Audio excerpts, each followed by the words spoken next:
States of America and to the republic for which it stands, one nation, under God, indivisible, with liberty and justice for all. Environmental roll call, please. Mayor Steve Feldman. Here. Councilmember Kevin Robinson. Here. Joe Mielbauer. Here. Robert Bauer. Here. Sarah Udvik. Here. Mike Zone. Okay. That is We have our mics on or no? No, but they're like. They weren't charging when we were used to. No, we're about the one in the middle. Well, we can keep going. Okay. All right, moving on to adopt tonight's agenda. Do I have a motion to adopt tonight's agenda? I'll make a motion, Mayor. Councilman Robinson makes a motion. Do I have a second? I'll second. Get it right here. Councilmember Bauer makes a second. Any discussion? All in favor say aye. Aye. Opposed? Motion passes. Thank you. Moving on to tonight's consent agenda. Do I have a motion to adopt tonight's consent agenda? I'll make that. Councilmember Mueller makes that motion. Do I have a second? I'll second that. Councilmember Udvik makes a second. Any discussion? All in favor say aye. Aye. Opposed? Motion passes. All right, we'll be moving on to a meeting over to the public, Barb, anyway. No one signed up before me. Okay, so moving on to special business, water meter replacement. Paul, are you taking this one to explain or Joe and I can tag team this one. go team? Okay. He's put together a PowerPoint, so. We did reach out to the city attorney after our meeting last week, and we also reached back out to the contractor that we've been talking with to get some verification on what's the next step and how do we proceed. And through a memo from our city attorney, because of the cost of this project, we should be looking for a Minnesota state bid process because the value is over $175,000 for this project. So we should take the proper steps to go through that process. I think we should be able to still meet the deadlines. I've been in contact with a couple of the cities today, Minnesota Rural Water, and our engineer to see if we can put together an RFP with detailed specifications on what the city would like to have as far as a new meter system. And we should be able to have that together to meet the deadline for the paper, which you said is 5 o'clock tomorrow night. Correct. Are we going to be able to do that? We'll see. Well, our members of the council, I did an overview just so we can get this out and into the public. It's real quick, about 6 slides or something. Yeah, please. So, Can we turn the lights down? so just kind of an overview. The city had a meter reading company for a number of years that terminated a contract on April 1st. That kind of put us in a bind. We were able to find a temporary solution with a company called SL Serco, who has committed to reading the water meters till the end of July. So we have that protection in place.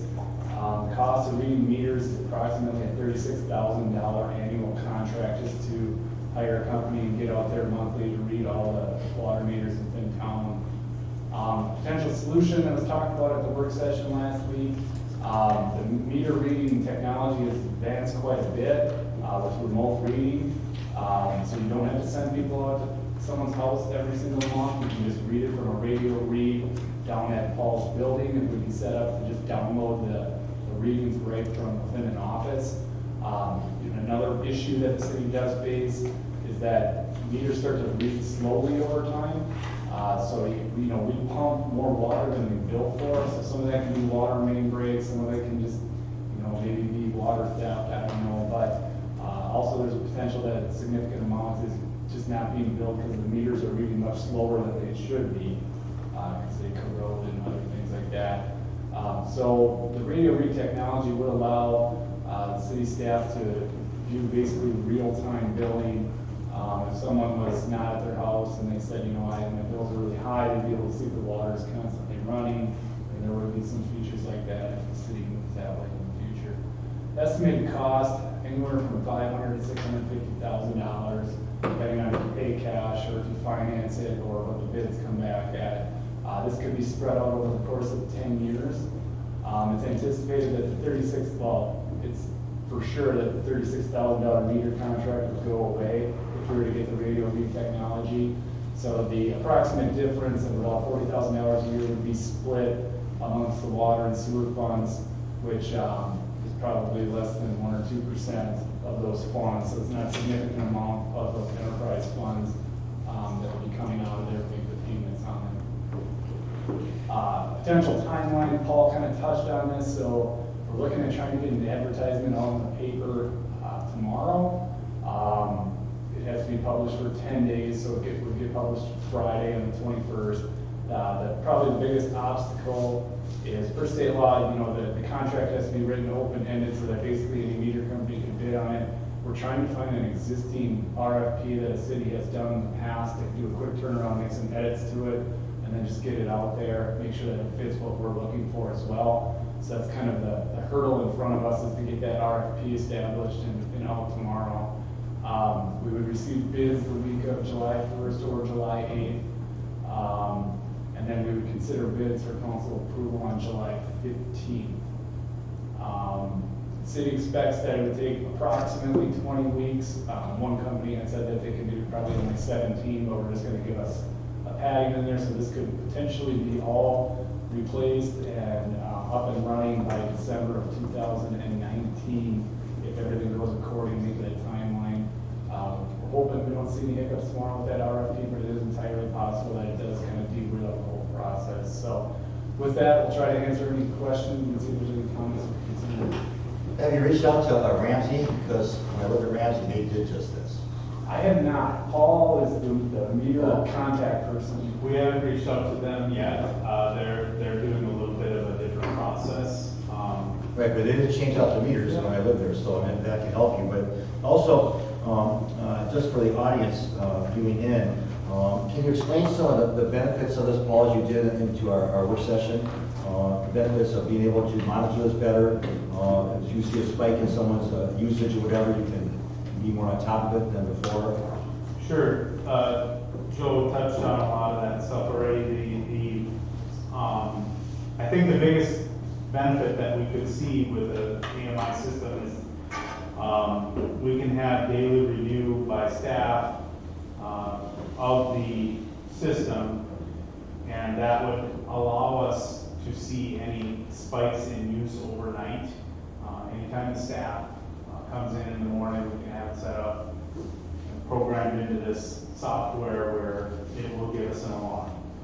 If there's an alarm on 20 meters that there was high use, our staff can be setting up work orders that morning. We can go out and try and investigate and try and troubleshoot to prevent further leakage of water over time.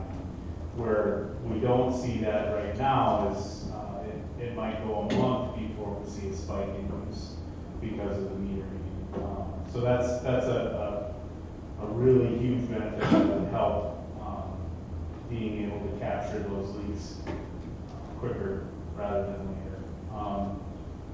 The ability to not have to go out and do rereads. Again, everything is on a computer.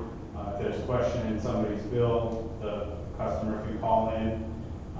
We can work with them right on the phone. We can see the meter as we're having that conversation with them and see the trending, whether it happened overnight or during the day before or the weekend before. All that information is readily available in a graphable type of data. So it definitely will help everybody to see, including the customer, when their highs are, when their lows are, and what's happening in their household. So those are probably two of the biggest benefits. Right, we'll be able to service the people better with this technology. Also, it'll be more efficient to be done, and it will and put more control in our hands versus a third party. But also letting people know this affects urban, not rural people, of course, because this does not affect any well people, only city sewer and water. And the cost is already going to be taken care of through the funds, correct? Yeah, that's correct, yeah. So I want everyone to hear that, so I have to hear about that on the social media, that we're gonna be charging people for this because it will be taken care of. But I look at this, and I'm gonna open this up to some discussions we did at the work session, but to me, it's an ounce of prevention is a pound of cure, and bring us into the technology where, right now we are, because I look at the mysteries, like I know on your report this week, there was some high mysteries in the 50 range, which is high.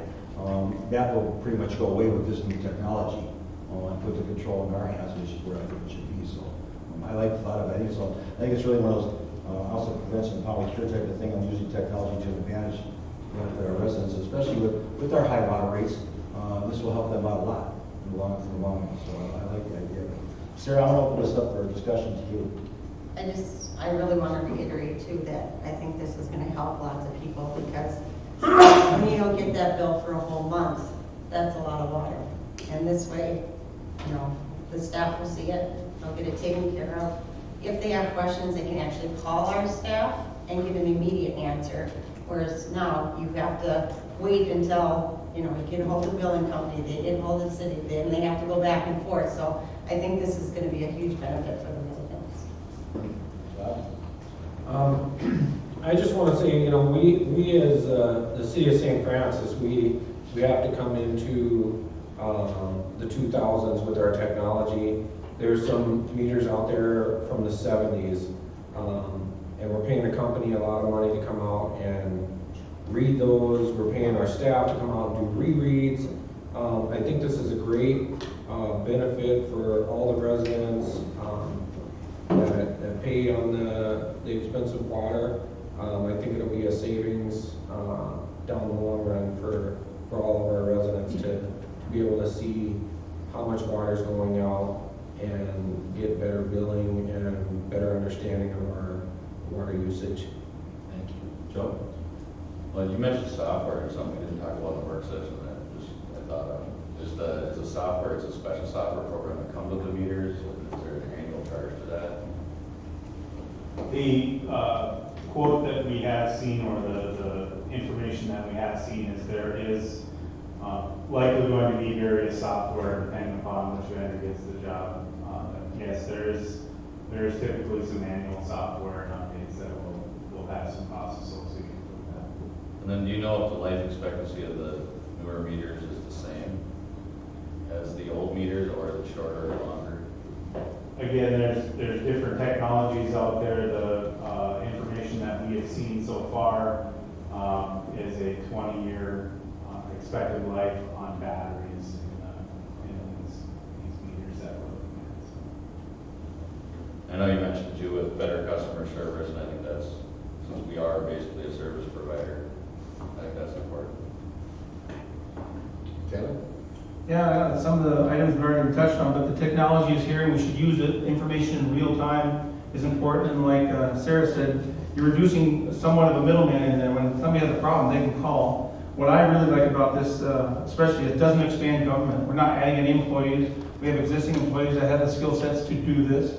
It takes a short amount of time to, as part of their daily routine, to check this out, what's coming in, and as far as billing, return on investment over time. Again, we've saved up for this by the various fees that have been enacted over time as well. So we're with some payback on our money, and the accuracy is improved on both sides. Paul was showing us meters that look like something from like a coral reef. So the meters they're not, somebody's losing and somebody's winning, and we don't know how it is, but this should improve that, tighten that margin up very well. So I'm all for it. And I just want to add also, like, what I like about it also, like I mentioned before, is having control of it, so that we're not at the mercy of a company out there that dictates our, our charges of $36,000, or come back at some inflationary cost of $40,000 or $45,000, and we're locked in with that. We have control of it. Also, I want to mention, because I think at the work session, Paul, you said that the water treatment plant came online December of 2008 is when our water treatment plant came online. So what we're hoping for, what we're hoping to utilize is the meters that were installed. Did I say 2004? 8. I'm sorry. 2008 is what I meant, so I'm confusing myself. The plant came on in 2008, so meters that are newer than 2008, it's likely that, or we're gonna try to anyway, reuse the existing meter bodies, the brass bodies, and just change out the head. They should have, always have clean water run through them and not have any of that buildup that I showed you as an example.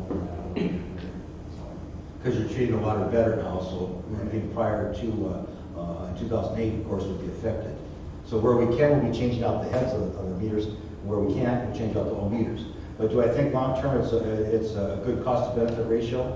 The cost is going to be justified by the benefit we get from it long-term, no doubt in my mind. I think the council would agree with that. Staff, good job on this one. So I know we kind of put it on the capital improvement plan, the CIP, and then we'll just wait to see what happens. But I think it was a good idea to put it on the plan, and now it turns out it's moving a little quicker than we thought, but it's a good thing, I think. So, do you got direction already, right? We have direction, we'll come back for formal action probably July 15th. Okay. All right. All right, thank you both. Thank everybody on that one. Thank you, council and staff. So, moving on, new business. River's Edge, final plat, resolution 2019-23. If we could turn the lights on, please. Mr. Mayor, members of the council, this is a final plat application for the second edition of River's Edge. So again, the applicant is seeking this final plat and final plan approval for 6 lots that are in the River's Edge subdivision. Just as a reminder, this subdivision is kind of between Rum River Boulevard and the Rum River itself. So again, the applicant is requesting the final plat and final plan approvals, as well as the approval of the draft development agreement that was handed out to you at this meeting. So just as a little bit of a background, this development has been going on for a year and a half about. So January 2018, the overall development concept was reviewed by the Planning Commission and City Council. And that's the plan that you see on the screen. It shows 220 lots on about 93 acres. And from there, from that development concept, we moved into the development stage PUD and the preliminary plat, which were approved in April of 2018. And that's kind of that orange section, that eastern part that you see there, which is 112 lots on 42.5 acres. And what's shown on there is that your more typical single-family lots are further to the west, and as you move east, those are villa lots, so they're smaller, a little bit more compact. So following the development stage PUD approval, the first edition was approved. The final plat was approved for that on June 4th of 2018, and this whole gold area here that you see was rezoned to PUD from R2 zoning. And then the final plat itself was this green box area. It was 23 lots. And the rest of the area that's in blue was all Outlot A at that point. So that's kind of where we stand today. This is the second edition final plat. So there's 6 lots that the applicant is requesting the final plat. There's one to the west here over on Clay Street. And then there are 5 that would be along the extension of Marigold Street. And these lots do conform to the approved preliminary plat and development plan from 2018. So as I said, Lot A covered basically everything that wasn't platted in that first edition. And that all had an existing drainage and utility easement over it. So to move this development forward, we would need to vacate that drainage and utility easement and then reestablish it over all of the outlots that are established as part of this new second edition plat. And that's outlots A, B, C, and D. So the lots will be served by city utilities. The one lot that is along Clay Street, the street is already extended to that lot, and city utilities are already there. For the 5 lots that are along Marigold, the city has received plans from the applicant to extend that street and extend those utilities, and the city engineer has reviewed them and provided comments which are in your packet. For landscaping, staff is recommending that the landscaping plan for this addition be consistent with the planting pattern that was established in the first edition. So that means in the first edition there were 2 trees per lot that were required. So staff is recommending that we require 2 trees per lot in this edition as well to keep things consistent. just to touch on park dedication here, the entire general development plan, so those 112 lots that had a preliminary plat over them, there was also, as part of that, 2.6 acres that were dedicated for park dedication. And those acres, in conjunction with a reduced park dedication fee, is what was kind of agreed upon for park dedication. So the 6 lots that are being final platted today in front of you would fall under that reduced park dedication fee. So that would be $948 per lot for park fees for this final plat. So staff is recommending approval of the second edition PUD final plan and final plat, as well as approval of the draft developers agreement for the second edition, just subject to the city attorney's approval. There are a few tweaks, I think, that need to be just made a little bit. So, with that, the city council has following options: to approve the final plat and plans, subject to the conditions and findings of fact in your packet, to deny the request, subject to findings of fact, or to table the application and request additional information. One question I have is, like, you know, before I got this revised version the council did, was there 8 lots planned there, and then went down to 5 lots, is that what it was? There was additionally going to be 18, I believe. It was 18, and it got reduced down to 5 villa lots and then 1 over on Grace Street. Now, is that because of that variance, or? No, it has nothing to do with that. It's more of a financial, Okay. surety thing. And the developer is fine with this? Yep. Yes. In the Yeah, it was 18, we reduced it to 5 on the villa lots, so Okay. those lots are already graded. Now they So don't the thought was we could begin our street work faster. There's a benefit to Finding you. the contractor is proving difficult, so. It's a benefit to you. That plan may backfire, but, you know, we will be building it this summer. It's just, I was hoping they'd be starting tomorrow, the second. But doing this deal, it's a benefit to you then, have this done like this? To have the 5 done, yes. Yeah, we have to go back into the street 100 feet, so it gets all that work done in the old neighborhood. It's a benefit. Yeah. All right. Staff's been really good at, our initial plan of 18, bringing it down to 5. It helps, the builder's ready to go, so they're gonna put models right away. And the thought was this would allow it to happen quickly, more quickly than if we had to do all 18 and grade them. All right, this benefits with the decision on your end? Yes. Okay. All right, Kevin, I'll start with you. Have any discussion on this? Yeah, just a quick question. The normal park dedication fee per lot would be how much? And then now we have a $938? It's normally $2,500. Okay. And now it's down to $948, and that's because I think it's roughly 60% was covered by the actual park land itself. So they're only paying like the 40% that's remaining. Okay. Ryan in blue. They have a choice. Wonderful. Okay. Thank you. Joe? I don't have any questions. Rob? I guess my only question would be, what the little attorney information needs to be tweaked. I'd like to know what needs to be tweaked before I say yay. And they can speak to this too. The only thing that I have is there's some blanks for the amount of money for park dedication. Yeah. So that was a Okay. separate. Okay. So it'll be approval subject to, city attorney as to form. So no big changes or anything. Gotcha. It's real technical. All right, perfect. Okay. Sarah? No, my question was, his name is Kevin, so. Okay. Well, this is a resolution, so we'll just take a vote on it. Do I have a motion to adopt tonight's final plat for resolution 2019-23? I'll make that motion, Mr. Mayor. Councilman Thornburg makes that motion. Do I have a second? Second. Councilman Buglaw makes a second. Any further discussion? All in favor say aye. Aye. Opposed? Motion passes. Thank you. Thank you. Good luck. Thanks. Okay. Now we're on to development agreement. I just wanted to make sure we got the developments. Okay, all right, so we're all set there? Okay. Yeah, so that's separate action. Okay. So I can move it on to B or what? B2. A2 I have to go on to, okay, so development agreement is here. So we need a motion to adopt it?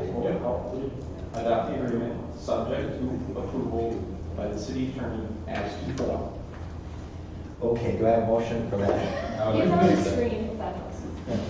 that, I would like to make that motion, for approval of development agreement, subject to the city attorney's approval as.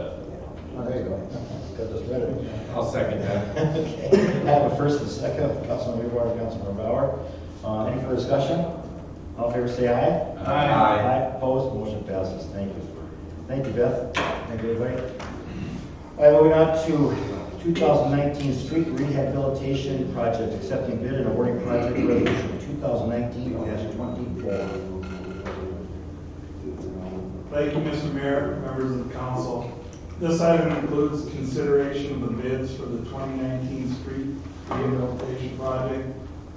The bids are based on the plans previously approved by council. The engineer's estimate for this project was $363,639 as summarized in your packet, and on the resolution we did receive 4 bids. Fairly competitive pricing, especially in this market, and we did get a low bid of $315,049.15 by Aztec Corporation. They haven't recently worked in the city of St. Francis that I know of. They have worked in surrounding communities on similar projects, and we did check their references, and they were acceptable, favorable references. So we are recommending as a staff that the low bid be awarded to Aztec Corporation. And to do so, that would be approval resolution 2019-24, included in your packet. Okay. So I see we have some MSA funds, state aid funds, municipal state aid funds, and we have a local street fund and the local water fund, sewer fund, and water fund being. Correct. All right. I'll start with you, Joe. Any questions you might have? No questions. Kevin? I guess my question would be, I understand the bid process, but at a $50,000, almost a $50,000 spread between number 1 and number 2, and then between 2 and 3 is only $20,000 spread. Is there any surprises down the road? I mean, change orders in the construction business, change orders can be, not a Christmas present. So after things get going, or they find soft shoulders or this or that on the roads, I mean, $50,000 is a lot. But if you can clear Yeah, that up. but it has to be justifiable. They got to follow the plans and specifications, and my estimate does include, again, the market we're in. Their price, in my opinion, is probably similar to what you would have got last year. So I don't think it's extremely low like it looks, but Okay. Again, I had checked the references, and there was none of that going on with this company as far as, I'm not saying there won't be any change orders. but Sure. Constantly looking for change orders. I wasn't expecting any skullduggery either, but it just, it's great to save the citizens money, and if this is a good number, then by all means, let's do it. Well, you see from that second and third bid, you see a $20,000, basically $22,000 difference, but from the third to fourth bid, you see almost a $50,000 difference. So just under 50. So, I mean, in bidding today, if they don't want to do the work, they'll bid a high price and just walk away from it, let you do the work, come back and get it. They get it, they don't get it. But like I say, it has to be justifiable to do a change order anyway. So again, it just can't come up here and say, well, we made a mistake, because that's not going to cut it. So Their references are favorable. we've been there and done that before with the previous engineering company, and we will not be doing that again. Thank you. Thank you. Joe, anything? No. Okay, Rob? No, I don't have any questions. Sarah? Nope, I'm good too. Well, in that case, I will take a motion to adopt 2019 street rehabilitation project, accepting bid and awarding project resolution 2019-24 to Aztec Corporation in the amount of $315,049.15. Do I have a motion? I'll make that motion. Councilmember Bauer makes that motion. I have a second. I'll second, Mayor. Councilmember Robinson makes that second. Any further discussion? All in favor, say aye. Aye. Opposed? Motion carries. Thank you. Thank you, Craig. Meeting over the public second time. Anybody? No. Okay. Music tonight. All right. We'll move on to department reports. Public Works. Paul? Mayor and council, in your packets tonight for your consideration is our monthly reports from the Public Works Department for May. Some of the highlights that I'd like to point out is that we did get our hydrant flushing done. We have approximately 360 hydrants that staff flushes. In the past, or pre-water treatment plant, it used to take city staff approximately 2 weeks straight, 3 guys flushing, 8 hours a day. Now we're down to 3.5 days, 3 guys flushing, a 4th guy filling in here and there when he can. Those 3 guys that are done in 3.5 days, and we do it once a year. Before we were doing it twice a year for those 2 weeks. So 4 weeks out of the year we were flushing hydrants. With the water treatment plant, the quality of water that's coming out of the facility has made that possible. So we don't have to leave a hydrant open for any length of time in order for it to run clear. So I think that's always a fun thing to point out. And then, of course, in the locates, you can see that we processed 137 locates through the month.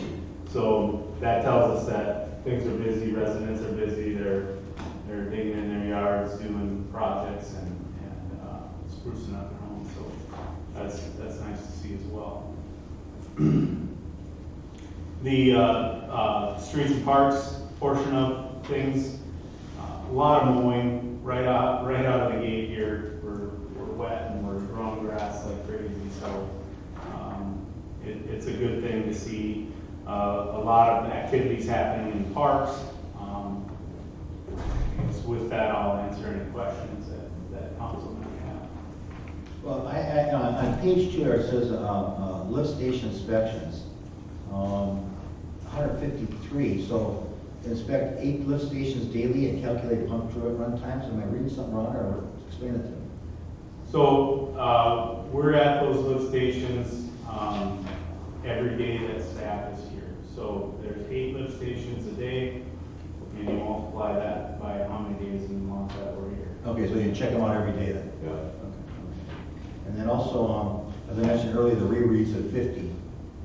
So hopefully with the new meters, we'll see less and less of that on your reports coming up. Yeah, and keep in mind too, this is a new company that's reading our meters right now, so there's a little bit of learning curve there. They're working very closely with staff. They're doing a good job for us, learning as they go. So kind of thrown into the frying pan there. Right, another thing I'll mention with the meters, Opus will still be doing our billing for us. Yes. But the control of the reads and everything will be by our meters and software. Yes. Rob, I'll start with you. You had questions on this? Good report though, by the way, Paul.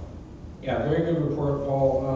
One of the things is our large users meter readings, that will go to the new software update, right? So that is what we're working on, is some of the more detail in this RFP. We will try and get as many of them on this system as possible. There's a little bit of a debate right now whether or not we put the irrigation meters on that system, because they do come out every fall. Typically they're out in the open where they may freeze, so we remove them for the winter and then install them back in the summertime, but we'll work through that. Okay. And again, I just want to reiterate about the rereads and the 1970s meters that we do have in some homes, and I think that is a good thing. But as far as your report, I don't see any rags or any lift stations pulled this month. I've got pictures for you. I saw some pictures.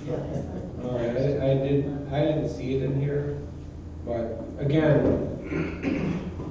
as we say, if it doesn't come out of you, don't flush it down. Every lift station costs every person that's on the wastewater treatment facility 2 man-hours to pull that lift station, and it's just money that we're burning by flushing things that shouldn't go down our new septic system. So be aware. Thank you. And I think I was telling the polls that if the residents had to clean out those lift stations, I don't think we'd be having rags on those lift stations. One of our latest last week was a hockey puck. A hockey puck? Yeah, we had a hockey puck stuck inside in the impeller. It pump. So, Nice. Okay. That's because Rob didn't tell him not to flush hockey pucks. No hockey pucks. No hockey No. Unless it came out of that one. I don't know. I'm not gonna think about that one. Sarah, you have anything to say on this? No, just a big football thing. Kevin? I'm just curious, road grading with rain and the weather changes and whatnot, are we up to date on, have you seen more or less road grading at this time of year compared to last year? Staff has really been trying to stay on top of that, you know, the days that it's wet and soaked, we really can't get out and make a mess of things, so we try to wait for the day after the rain. We did get our dust control down on our high volume, high traffic roads, so those we'll continue to keep an eye on, but with that dust control, that should hold that road together better, and we should not have to grade it as much. But with the rain and traffic, it'll make potholes, and we'll have to go out and try to smooth them out. But a little bit more than normal this spring because of the heavy rains. Alright.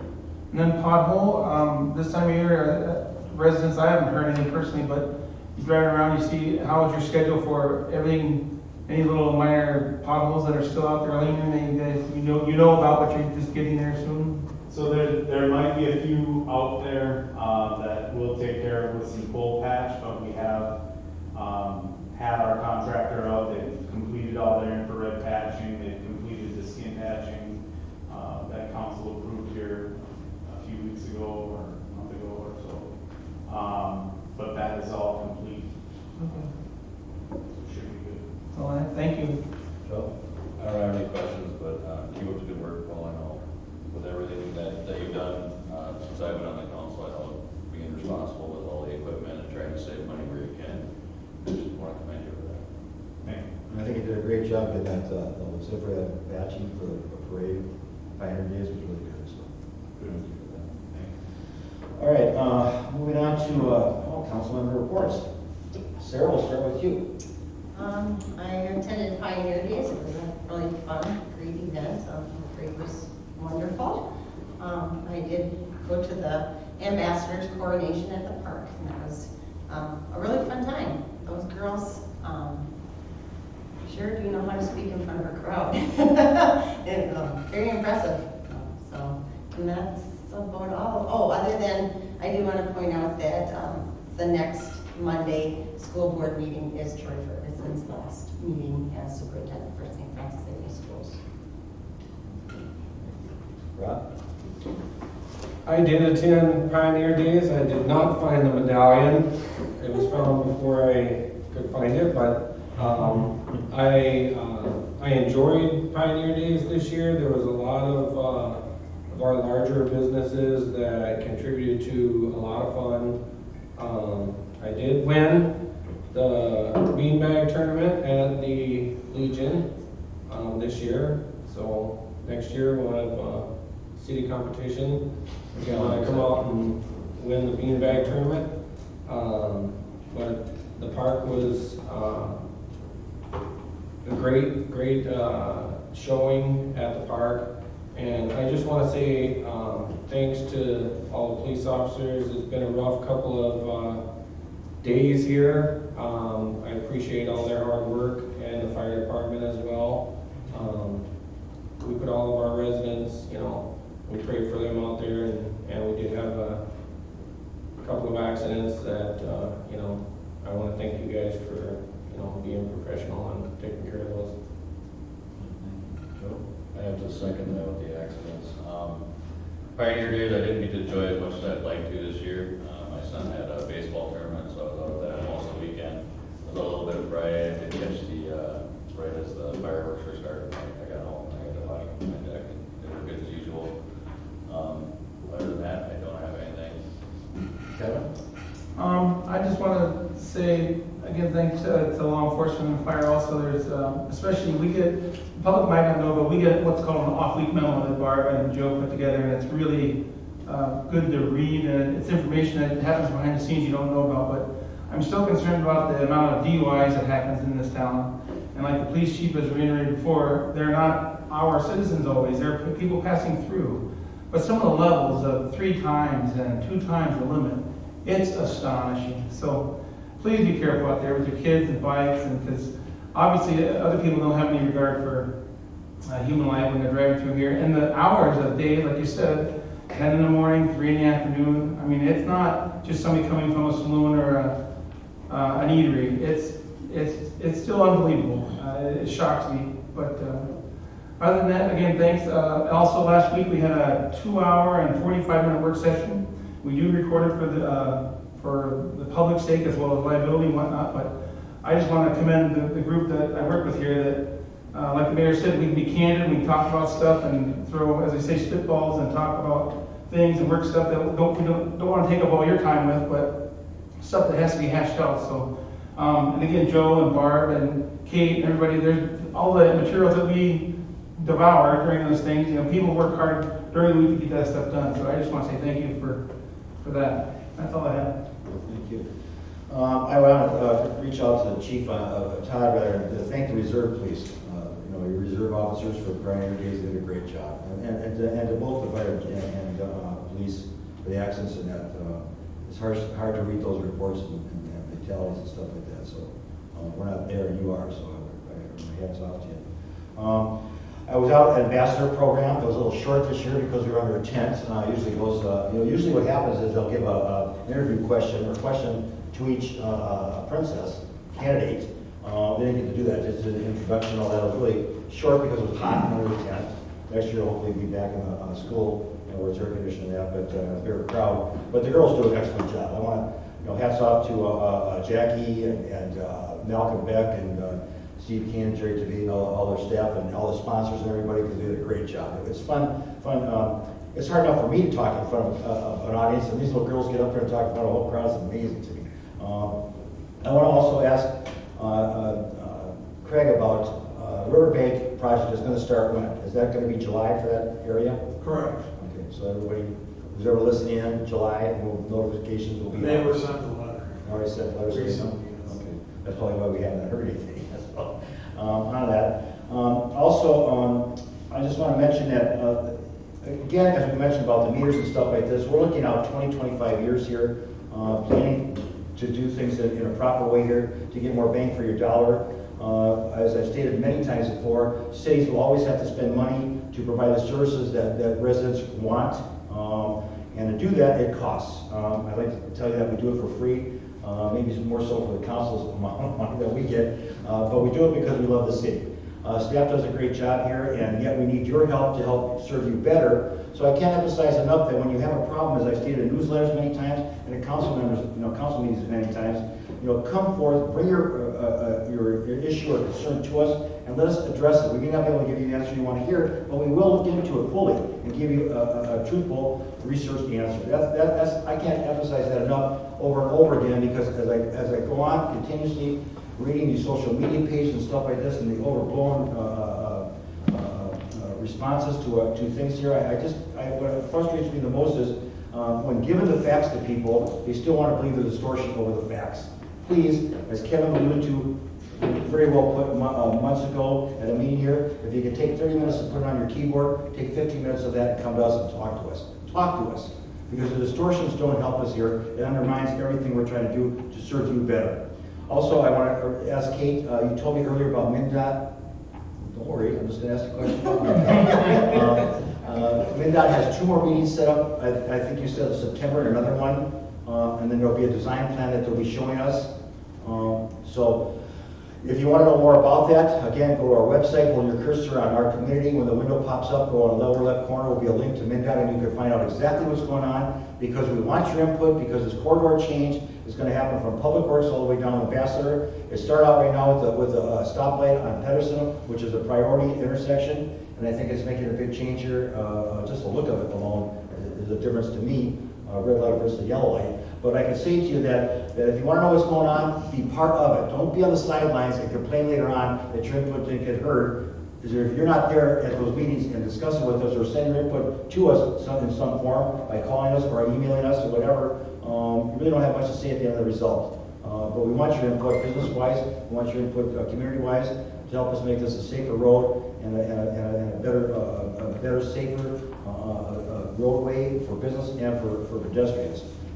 As I stated at the meetings before, we're never going to be 100% accident-free. That's impossible. But if we can limit the accidents to fender benders and property damage and not fatalities and injuries, we'll have done really, really well here. And that is our goal here.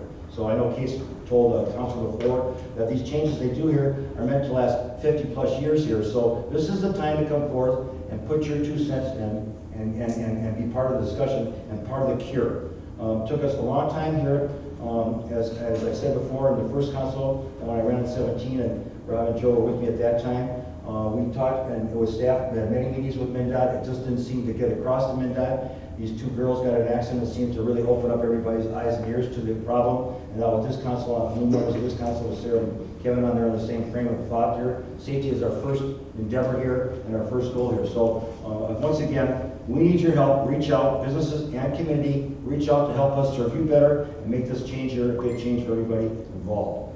I can't state that enough, and I will continue pushing that, pushing that, and pushing that. And also, as I've stated before, signal your turns when you're leaving roundabout. That really helps. I keep pushing that, but it really does help.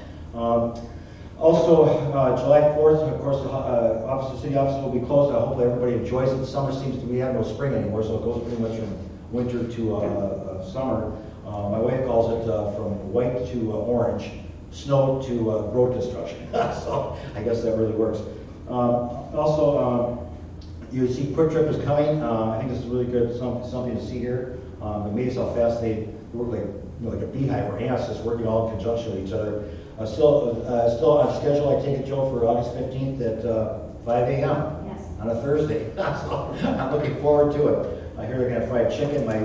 One of my daughter-in-law tells me eggs are 98 cents all the time. That's what she tells me. So I'm looking forward to seeing it here, and I think it's a good step here. And I think the city's growing. Chicken free, Huh? the free fried chicken? I don't think it's free for Pay you. for it. There's nothing free in this world. All right, moving on to that, like I say again, everybody enjoy your July 4th holiday. Be careful with the fireworks, please. Please be careful with those. Have fun with them. Be courteous to your neighbors instead of popping up a bunch at 12 midnight or whatever, so please don't get calls on that. And that the fire chief and the fire people don't get their calls for something burning down. But enjoy the holiday because it's really meant to enjoy. Any further business here that we need to discuss? Then on that, I think we'll take a light night and we will adjourn this meeting at 6:47. Thank you.